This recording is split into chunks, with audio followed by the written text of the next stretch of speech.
Our next step is learning about possessive pronouns and adjectives.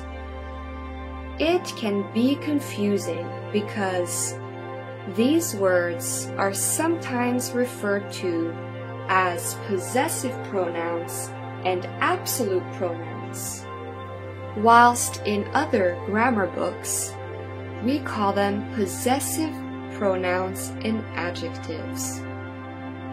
This is just to explain that depending on the teacher or the grammar book or the website, you might see different names for the grammar we are about to learn next.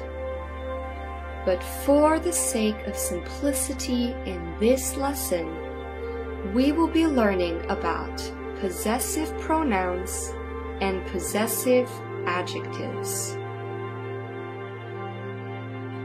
Now, possessive adjectives are used to talk about ownership.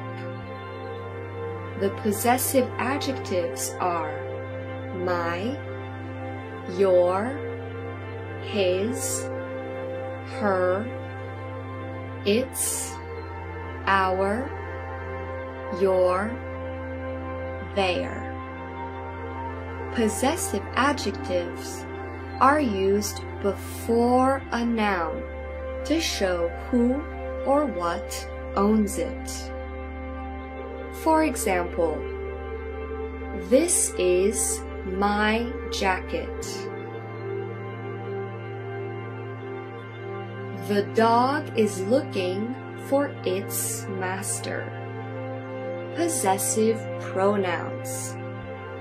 Just like possessive adjectives, possessive pronouns indicate who owns a thing. The possessive pronouns are mine, yours, his, hers, its, ours, yours, theirs. Possessive pronouns are used instead of a noun to show who or what owns something. For example, the hat belongs to Karen. It's hers.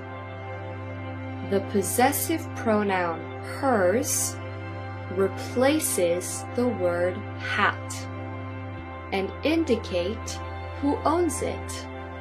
It's Karen. She gave him her phone. Now it's his. Now let's begin today's lesson with reflexive pronouns.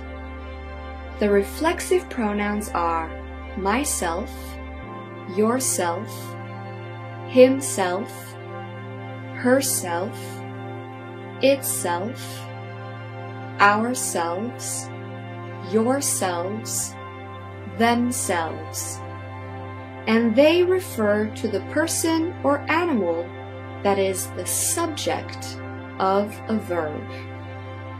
For example, Jane likes herself in red. The reflexive pronoun herself refers back to Jane.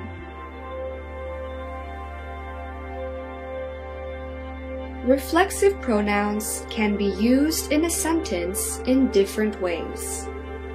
It can be used as the object of a verb. For example, Joe blames himself for the mistake. Who does Joe blame? Himself.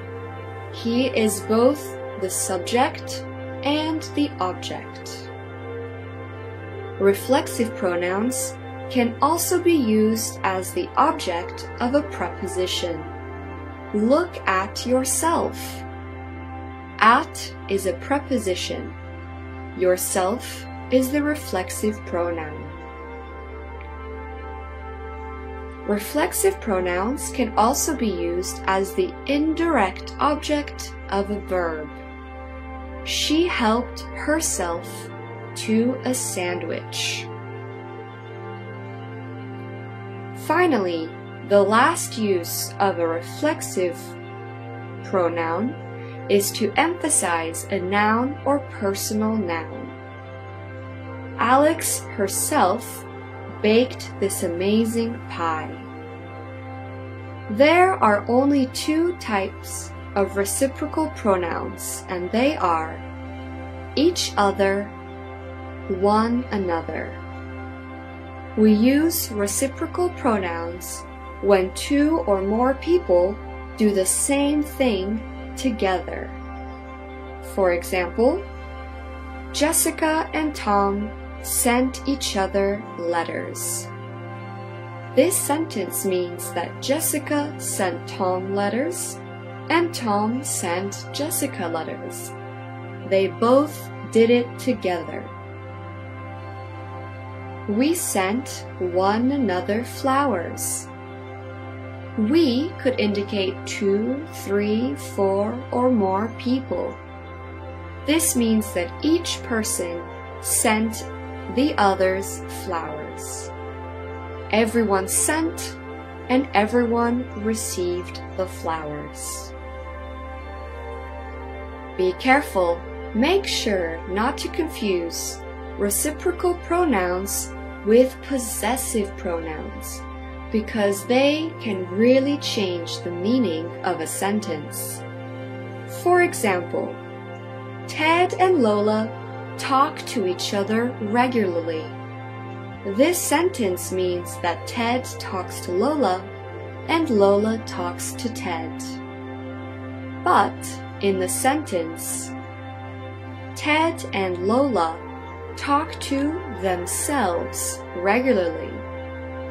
This sentence means that Ted talks to Ted and Lola talks to Lola.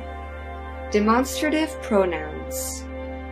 A demonstrative pronoun refers to a specific thing to indicate whether it is close or far in space and or time. There are 4 demonstrative pronouns: this, that, these, those. To indicate one or more things near in distance or time, we use the pronouns this and these. To indicate one or more things that are far in distance or time, we use the pronouns that and those.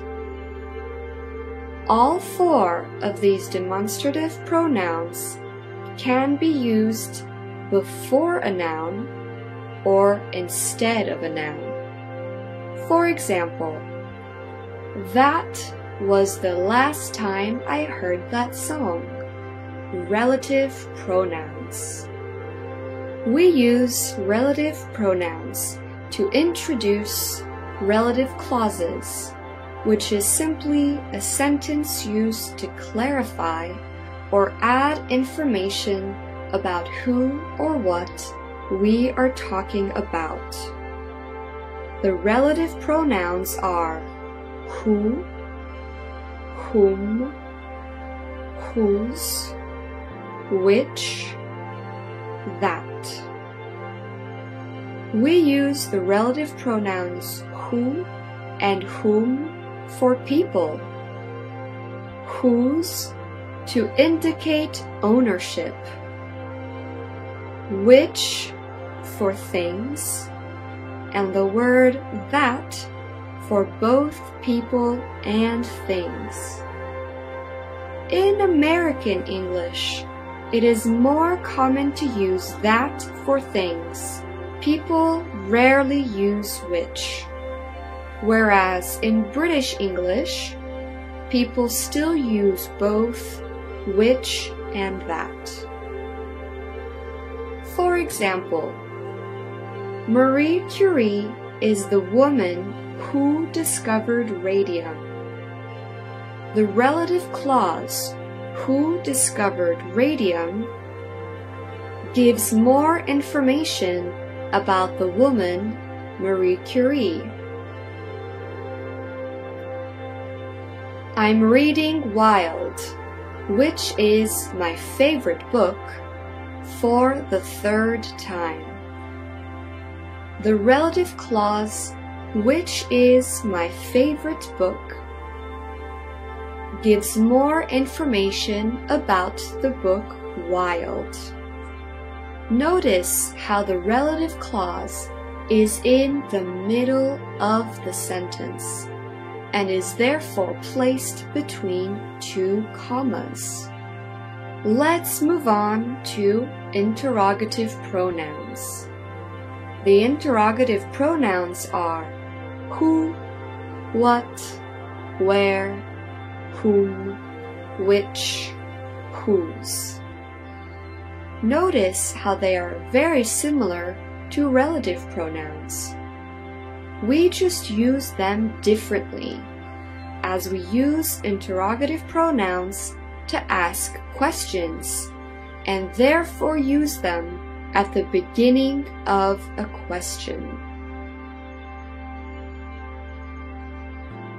These interrogative pronouns refer to a person, place, time, information, or thing that we don't know.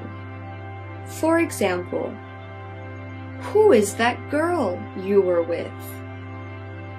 Who indicates a person that we don't know. Which shoes should I wear tonight? Which refers to a thing that we don't know. Be careful not to confuse whose and whose. Notice that they have the same pronunciation but are spelled differently. Whose, W-H-O''S, means who is. It's a contraction. We will be learning more about contractions in Chapter 3 of this course. Whose, W-H-O-S-E, is a possessive pronoun. Finally, it's time for one last category of pronouns. These are indefinite pronouns. They are used to refer to non-specific people or things. To speak about all non-specific people or things, we use everyone, everybody, everywhere, everything. To speak about a non-positive person, place, or thing in a positive sentence, we use someone, somebody, somewhere, something. To speak about a non-specific person, place, or thing in a negative sentence, we use anyone, anybody, anywhere, anything. To speak about a zero quantity of non-specific people, places, or things, we use no one, nobody, nowhere, or nothing. For example, I didn't see anyone famous in New York. We are talking about a non-specific person in a negative sentence construction, as indicated by did not or didn't. Therefore, we use anyone. Now it's time to move on to adjectives. An adjective is a word used to describe nouns, such as people, objects, events, substances, and ideas. Using adjectives are a great way to elevate your spoken and written English and help you to more clearly and vividly express your thoughts and feelings. Let's compare a sentence with adjectives and one with none. I found a bag today. This is a very basic sentence structure. What does the bag look like? We don't know. I found a beautiful red silk bag today. Not only do we have a description of the bag, we can imagine what it looks like in our head. We also have a sense of how the speaker feels about the bag. Beautiful indicates that they are very happy with the bag they found. See how the adjectives gives you a better idea of what is happening in the sentence? Some adjectives have only one form. For example, tall, fat, cute, simple, long. While some adjectives can become their opposite meaning or antonym by adding a prefix to them. If you remember our introduction to this course, you will know that a prefix is a combination of letters used at the beginning. If you remember the introduction to this course, you will know that a prefix is a combination of letters we can add to a word to change its meaning. For example, legal, illegal. Legal is something you can do. Illegal is something you should not do. Sensitive, insensitive. Honest, dishonest. Famous, infamous. All these words are adjectives, but they mean different things with a prefix in front of them. The prefixes il, in, di, and ir are common prefixes.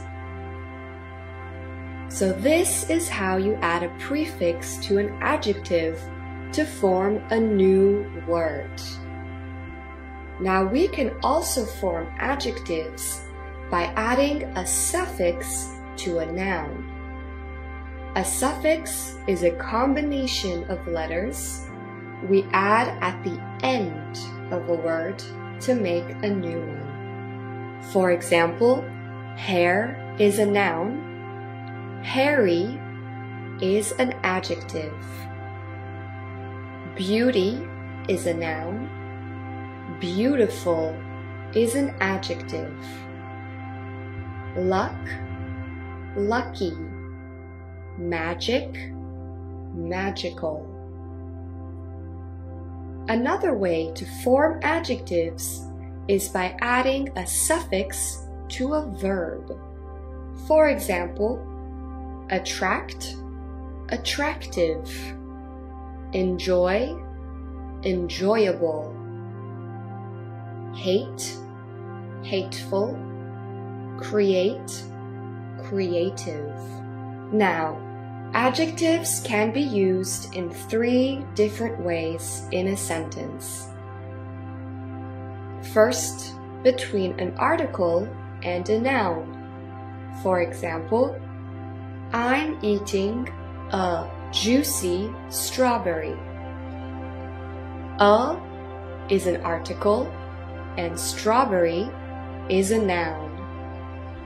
Juicy is the adjective describing the strawberry. The kind man lent me his jumper. We can use an adjective after a linking verb. The classroom is empty. Ben is handsome. In both these sentences, is the linking verb, and empty and handsome are the adjectives. We will learn more about linking verbs later on in the course. We can also use an adjective after a noun or an indefinite pronoun. For example, is there anything special I should buy from the shop? Anything is an indefinite pronoun, and special is the adjective. I spoke to the person concerned. Now, where it gets tricky is when we want to use more than one adjective before a noun. Adjectives fall into two categories: cumulative and coordinate. Cumulative adjectives are used when the adjectives are from different categories. For example, size, age, or quantity, and must be used in a specific order. Cumulative adjectives are recognizable because if you change their order, the sentence no longer makes sense or holds the same meaning. For example, the waiter brought a tall baby chair. The waiter brought a baby tall chair. As you can see, the first sentence contains cumulative adjectives. The word baby must be next to the noun it modifies, chair, to make sense. With the cumulative adjectives reversed, the meaning of the phrase completely changes. Now here is a comprehensive list on how to order cumulative adjectives. Generally, it is best to use 2 or 3 adjectives at most with a single noun in order to not confuse or overwhelm the sentence. So this is the order in which we use cumulative adjectives. First, quantity. For example, 1, 2, 6, entire. Next, opinion. Nice, friendly, annoying, charming. These adjectives indicate how we feel about something or someone. Size or measurement.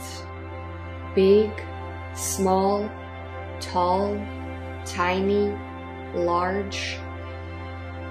Then, by age. Old, young, mature, elderly. Next, by shape. Round, triangular, bent. Color. Rose, gold, faded, bright. Proper adjectives like origin, nationality, and religion. For example, Christian, German, indigenous. Next, by material, wooden, cotton, silk. And finally, by purpose, makeup brush, dining room. For example, I have 2 tall, pink makeup brushes. Or, yesterday I met 5 friendly German men. See how I followed the adjectives from 1 down to 9? Now, let's move on to coordinate adjectives. In contrast to cumulative adjectives, coordinates individually modify a noun and are usually separated by a comma. A general rule to help you recognize them is if 2 or more adjectives are from a same category, then they are coordinate and you use a comma. For example, the gigantic, impressive tree loomed over the park. In this sentence, the adjectives gigantic and impressive both refer to the size and stature of the tree. Coordinate adjectives can be used in any order without changing the meaning of a sentence. For example, she was a smart, beautiful woman. She was a beautiful, smart woman. She was a beautiful and smart woman. Both these adjectives, beautiful and smart, describe how the speaker feels about the woman. They belong to the same category of adjectives and therefore can be used in any order. Knowing the difference between coordinate and cumulative adjectives can be very tricky because native speakers usually just know what sounds good without ever considering the logic of it. But following these general rules will help you improve as you develop your English instincts.